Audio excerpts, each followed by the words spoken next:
Hello everybody, my name is Dhruv Predu from Study Life. So today we are going to learn about class 6 science chapter 9 electricity and circuits. So let's start it. We use electricity for many purposes to make our task easier. हम लोग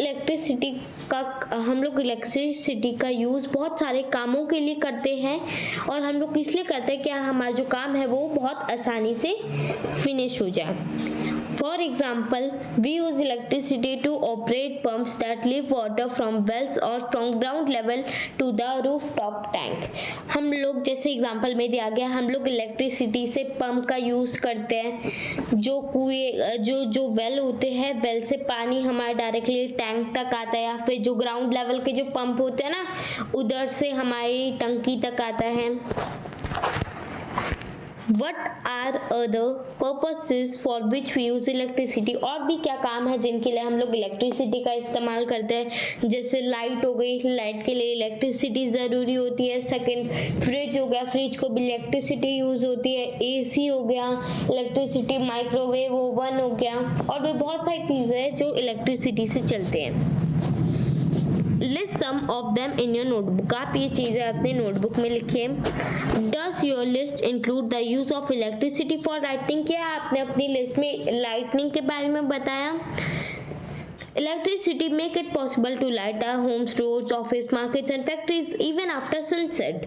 electricity की वजह से हमारे जो घर होते हैं, रोड होते हैं, ऑफिसेस, मार्केट और जो फैक्ट्रीज वगैरह होती हैं, उनमें लाइट रहती है. सनसेट के बाद भी, सूरज ढलने के बाद भी लाइट रहती है. This helps us to continue working at night. इसकी वजह से हम लोग रात को भी काम कर पाते हैं. A power station provide us with electricity. Power station से इधर हमारे होम्स तक इलेक्ट्रिसिटी आती है. However, the supply of electricity may fail or may it will be available at some places. कभी कभार क्या होता है, जो हमारे घर की बिजली चली जाती है, वो कैसे होता है, जो इलेक्ट्रिसिटी का जो सप्लाई होता है वो कभी कट जाता है. और कभी कभार क्या होता है, कभी कभार कुछ प्लेसेस तक इलेक्ट्रिसिटी पहुंच नहीं पाती. In such situation our torch is sometimes used for providing light. उस समय हम लोग टॉर्च का इस्तेमाल करते हैं. A torch has a bulb that lights up when it is switched on. जब हम लोग टॉर्च को ऑन करते हैं, उसके अंदर से लाइट निकलती है. Where does the torch get electricity from? Torch को इलेक्ट्रिसिटी कहाँ से मिलती है? अभी हम ये टॉपिक के बारे में पढ़ेंगे. Electric cell. Electricity to the bulb in a torch is provided by electric cell. जो टॉर्च है, टॉर्च के अंदर जो बल्ब है, उसके अंदर इलेक्ट्रिक सेल की वजह से इलेक्ट्रिसिटी पहुंचती है. Electric cell are also used in alarm clocks, wristwatch, transistor radios, cameras and many other devices. जो इलेक्ट्रिक सेल क्लॉक में पाए जाते हैं, जो वॉच हम लोग पहनते हैं उसमें पाए जाते हैं, रेडियोस में पाए जाते हैं, और जो कैमरास होता है ना, उनमें भी पाए जाते हैं. एसी के रिमोट में भी पाए जाते हैं. Have you ever carefully looked at an electric cell? आपने कभी ध्यान से इलेक्ट्रिक सेल को देखा है? Have you might have noticed that it has a small metal cap on one side and metal disc on the other side. आपने अगर देखा होगा तो फिर आपको पता होगा कि जो एक छोटी सी मेटल कैप होगी ऊपर अप वाली साइड में, और जो छोटी सी एक मेटल डिस्क होगी नीचे की साइड में. Did you notice a positive sign and a negative sign marked in the electric cell? आपने कभी इलेक्ट्रिक सेल में पॉजिटिव साइन और नेगेटिव साइन देखा है? The metal cap is the positive terminal of the electric cell and the metal disc is the negative terminal.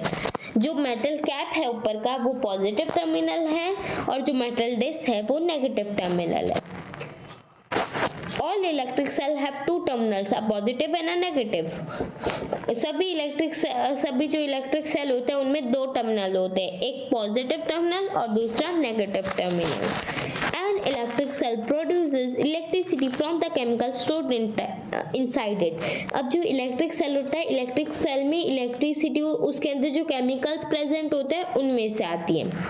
When the chemicals in the electric cell are used, अब जब जो सारे chemicals होते हैं electric cell में सारे use हो जाते हैं, the electric cell stops stops producing electricity. जब सारे केमिकल यूज हो जाते हैं तो फिर जो इलेक्ट्रिक सेल होता है वो इलेक्ट्रिसिटी प्रोड्यूस करना बंद कर देता है, उससे इलेक्ट्रिसिटी नहीं आती। फिर अभी क्वेश्चन मतलब चेतावनी।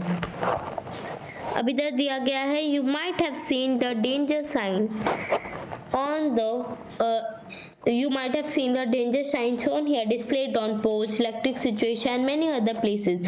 आपने देखा होगा कि जो डेंजर का साइन होता है, चेतावनी का साइन, वो इलेक्ट्रिक के पोल्स पे और भी जहाँ पे इलेक्ट्रिसिटी के वायर्स वगैरह सॉकेट वगैरह होते हैं तो उधर आपने कभी देखा होगा। It is to warn people that electricity can be dangerous if not handled properly. ये बस लोगों को बताने के लिए होता है कि अगर इलेक्ट्रिसिटी अपने हाथ में नहीं आ पाए, मतलब कंट्रोल नहीं हो पाए, तो बहुत डेंजरस होती है, बहुत खतरनाक होती है। Carelessness is handling electricity and electric devices can cause severe injuries and sometimes even death। अगर कोई लापरवाही अपने इलेक्ट्रिसिटी के काम में डिवाइस वगैरह में की तो फिर उससे आपको बहुत घायल, चोटें भी लग सकती है और आपकी डेथ भी हो सकती है। Hence you should never attempt to experiment with the electric wires and sockets। आपको कभी भी जो वायर्स और जो सॉकेट होते हैं ना, उनके साथ आपको कभी भी एक्सपेरिमेंट नहीं करना चाहिए। Also remember that the electricity generated by portable generators equally dangerous। और आप ये भी चीज़ ध्यान में रखोगे, जो हमारे घर में जो जनरेटर्स होते हैं जिनकी वजह से जब लाइट चली जाती है तो लाइट रहती है जनरेटर्स की वजह से, वो भी बहुत डेंजरस होते हैं। Use only electric cells for all activities related to electricity. अभी आपको कोई भी एक्सपेरिमेंट वगैरह एक्टिविटी करनी है तो आप इलेक्ट्रिक सेल के साथ ही करोगे। इलेक्ट्रिक सेल भी डेंजरस होते हैं लेकिन वो उतने ज़्यादा डेंजरस नहीं होते।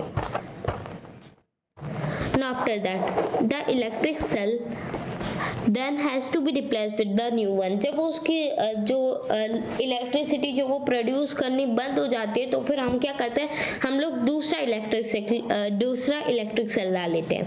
A torch bulb has an outer case of glass that is fixed on a metallic base but is inside the glass case of the bulb।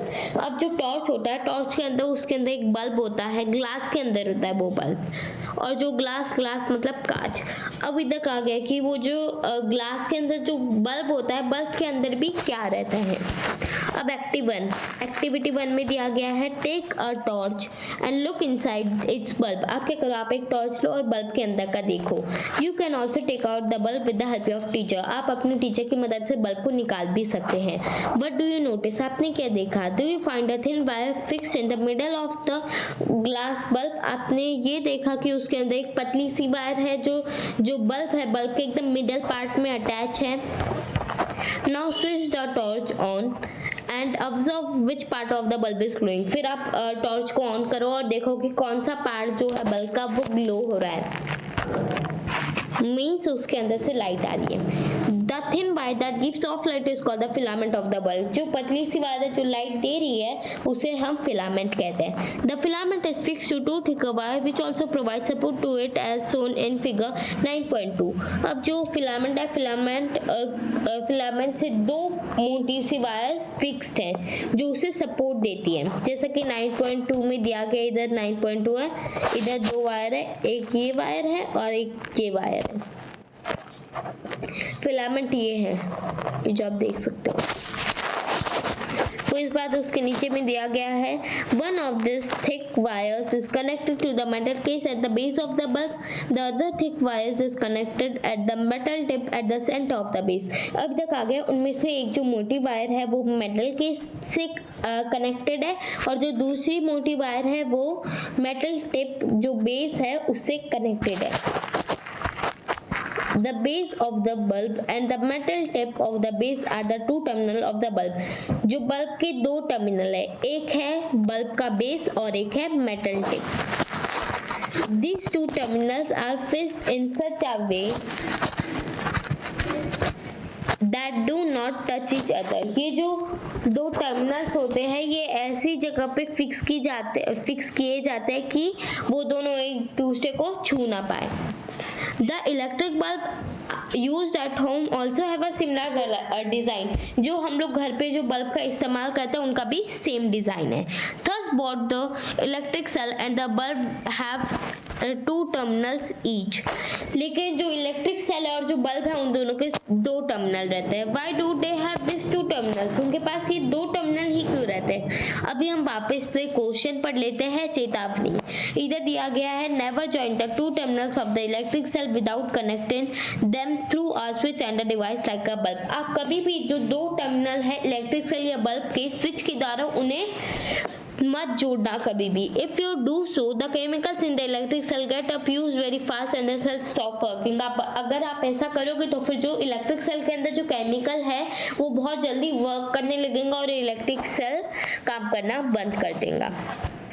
अभी 9.2 let us try to make an electric bulb light up using an electric cell. अभी क्या करते हैं हम लोग, जो electric bulb है उससे हम लोग इलेक्ट्रिक सेल की मदद से लाइट ग्लो करने की कोशिश करते हैं. How do we do that? हम लोग उसे कैसे करेंगे? Activity 2, take 4 lengths of electric wire with differently covered plastic covering. आप क्या करो, एक जो वायर है वायर के 4 लेंथ के पीस निकाल लो. अब उनकी प्लास्टिक कवरिंग निकाल लो. Remove a little off the plastic covering from a length of the wire at the ends. आप उसे अगर निकालोगे ना, this would expose the metal wires at the ends of each length. अगर आप उसे निकालोगे तो फिर उसके अंदर एक मेटल की वायर दिखेंगी. Fix the export part of two wires to the cell and the other two as the bulb in the shown in figure 9.3 and 9.4. अभी ये जो फिगर 9.3 आप क्या करो, आप इधर ये मेटल की वायर है, इसे आप एक इलेक्ट्रिक सेल के साथ जोड़ दो और एक बल्ब के साथ दूसरी तरफ जोड़ दो. अभी तक क्या कहा गया है? इधर कहा गया है you can stick the wires to the bulb with the tape used by electrician. आप जो वायर है, वायर को आप रबर बैंड की मदद से, आप फिर जो इलेक्ट्रिशियन जो टेप यूज करते हो उससे भी आप उन दोनों को अटैच कर सकते हो. यूज रबर बैंड और tape to fix the wires to the cell. जो सेल में जो है उससे आप रबर बैंड भी कर सकते हो, टेप से भी चिपका सकते हो. Now connect the wires fixed to the bulb with those attached to the cell in 6 different ways as have been shown in figure 9.5a to f. अभी तक आ गया, ऐसे 6 तरीके अलग अलग दिखाए गए जिससे आप कनेक्ट कर सकते हो बल्ब को. ये 3 तरीके हो गए और ये नीचे के 3 तरीके. अभी तक कहा गया, इधर कहा गया for each arrangement.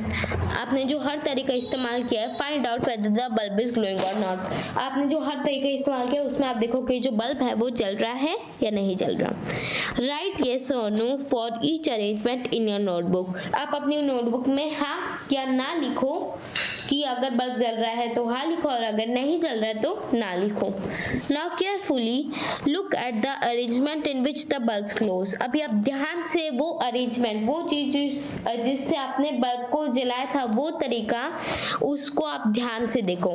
Compare with this those in the bulb does not glow. अभी आप इस चीज को उस चीज जो बल्ब है, जो तरीका जिससे बल्ब जल रहा है और वो तरीका जिससे बल्ब नहीं जल रहा, उन दोनों को कंपेयर करो. Can you find the reason for the difference. आप इन दोनों का डिफरेंस ढूंढ सकते हो कि ये बल्ब, इसमें ये तरीके में बल्ब क्यों जल रहा है और वो तरीके में बल्ब क्यों नहीं जल रहा. हाँ, हम लोग ढूंढ सकते हैं. क्यों? इधर देखो, इधर क्या है, इधर ये फर्स्ट तरीके में दोनों अटैच्ड है, नीचे के भी नेगेटिव टर्मिनल भी अटैच है तो फिर जल रहा है. ऊपर में ऊपर का टर्मिनल पॉजिटिव टर्मिनल अटैच है, नेगेटिव टर्मिनल अटैच नहीं है. थर्ड में नेगेटिव टर्मिनल अटैच है, पॉजिटिव टर्मिनल अटैच नहीं है. फिर फोर्थ ने जो एक टर्मिनल उनको दोनों टर्मिनल के साथ जोड़ दी इसलिए नहीं चल रहा. और जो फिफ्थ टर्मिनल है, फिफ्थ में अपर वाले को दोनों के साथ जोड़ दिया इसलिए नहीं चल रहा. अब जो सिक्स्थ है उसको इंटरचेंज कर दिया, मतलब पॉजिटिव टर्मिनल को बल्ब के नेगेटिव और नेगेटिव टर्मिनल को बल्ब के पॉजिटिव टर्मिनल के साथ जोड़ दिया. अब इधर क्या कहा गया, इधर कहा गया keep the tip of your pencil on the wire near the electric terminal of the electric cell for the arrangement in 9.5. आप क्या करो, जो पेंसिल की जो टिप होती है ना, पेंसिल की जो नोक, उससे आप इलेक्ट्रिक सेल को जोड़ो. Move the pencil along with the wire to the bulb. अब जो वो पेंसिल है, पेंसिल जिस रास्ते से वो वायर जा रही है हिलोस्टैसिस आप पेंसिल को लेके जाओ। Now from the other terminal of the bulb move along with the wire connected to the electric cell. अभी जो दूसरे तरीके में भी आपने दूसरा टर्मिनल है उसके साथ भी ऐसे उससे लेके जाओ। Repeat this exercise for all other arrangement. ये एक्सरसाइज को आप करते जाओ सभी तरीकों के साथ जिसमें बल्ब ग्लो हुआ है। Did the bulb glow for the arrangement in which you could not move the pencil from one terminal or other? ऐसा इधर का आगे जो बल्ब है जिस टर्मिनल में, जैसे मानो ये टर्मिनल में बल्ब ग्लो नहीं हुआ है तो फिर इसमें आप पेंसिल की नोक रखोगे, उसकी टिप रखोगे तो हो जाएगा नहीं। पेंसिल की जो नोक होंगी वो वुड की है इसलिए नहीं हो सकता है। So till here is the part 1. So thank you so much for watching this video. Please like, share and subscribe our channel. Thank you so much for watching. Bye bye.